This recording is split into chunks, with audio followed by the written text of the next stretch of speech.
Assalamualaikum warahmatullahi wabarakatuh. Apa kabar kalian? Semoga kalian baik-baik saja dan tetap diberikan kesehatan oleh Allah Subhanahu wa taala. Bantu channel kami dengan cara subscribe dan tekan tombol lonceng kalian. Terima kasih. Semoga kisah ini bermanfaat.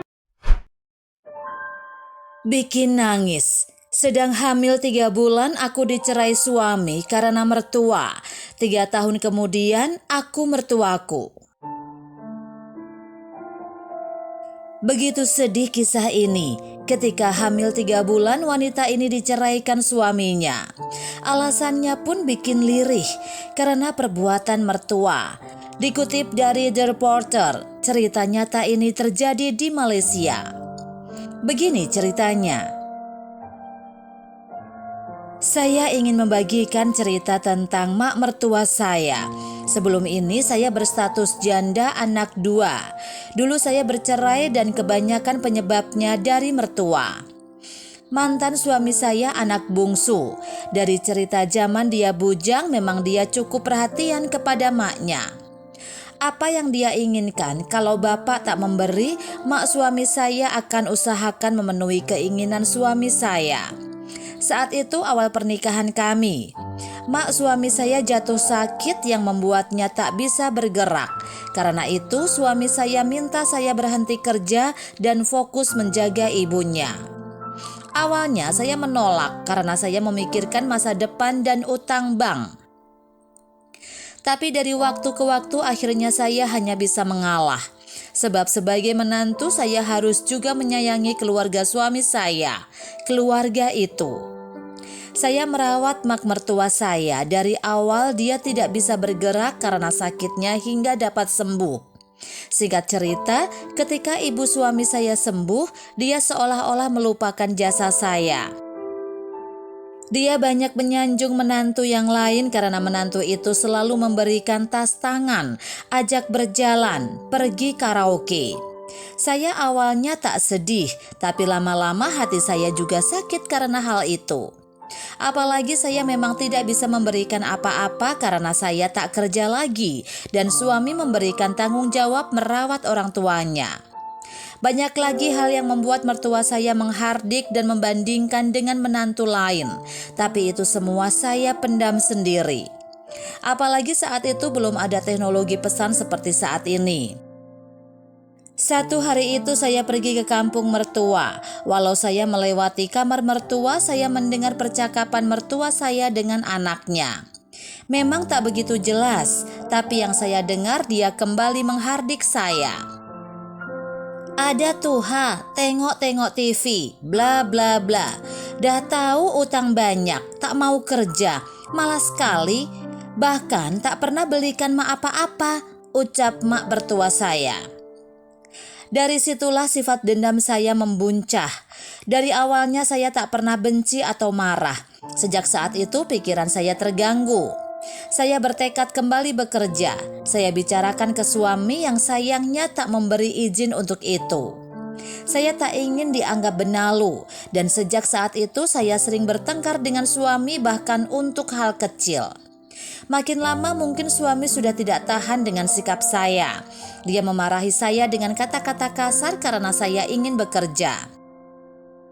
Dengan rasa terlalu marah macam dirasuk setan, saya bertengkar habis-habisan dengan suami. Sampai dia memukul muka saya dan mengucapkan talak ketika saya hamil anak kedua di usia 3 bulan.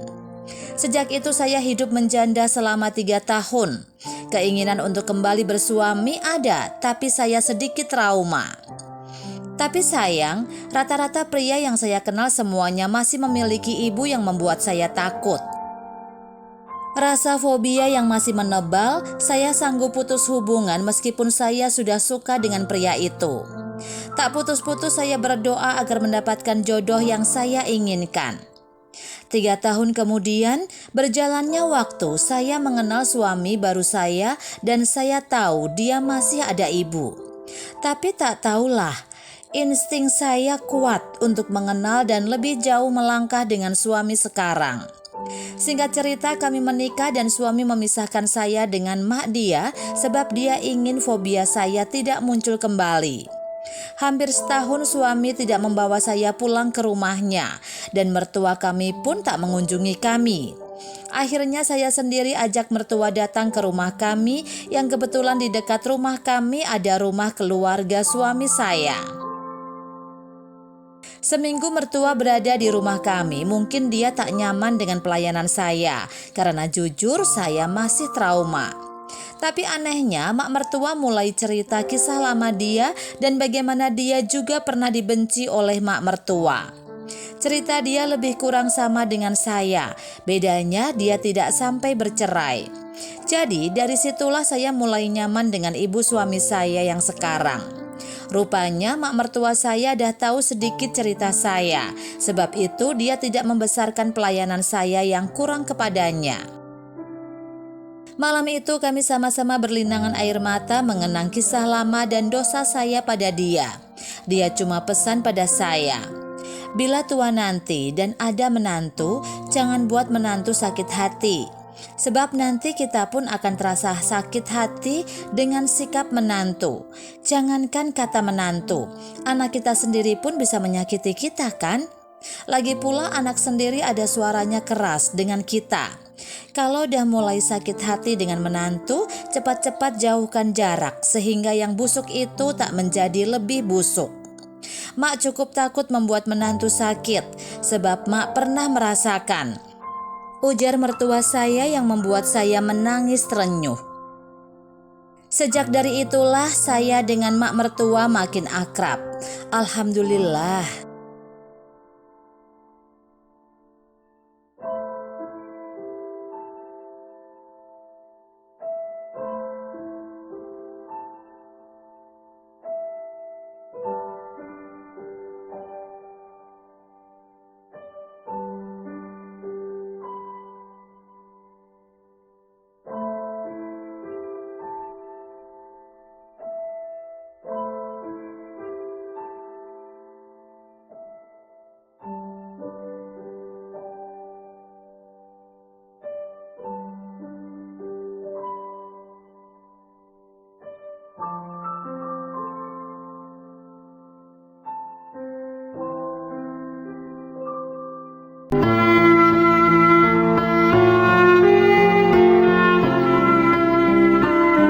Assalamualaikum warahmatullahi wabarakatuh. Apa kabar kalian? Semoga kalian baik-baik saja dan tetap diberikan kesehatan oleh Allah Subhanahu wa taala. Bantu channel kami dengan cara subscribe dan tekan tombol lonceng kalian. Terima kasih. Semoga kisah ini bermanfaat.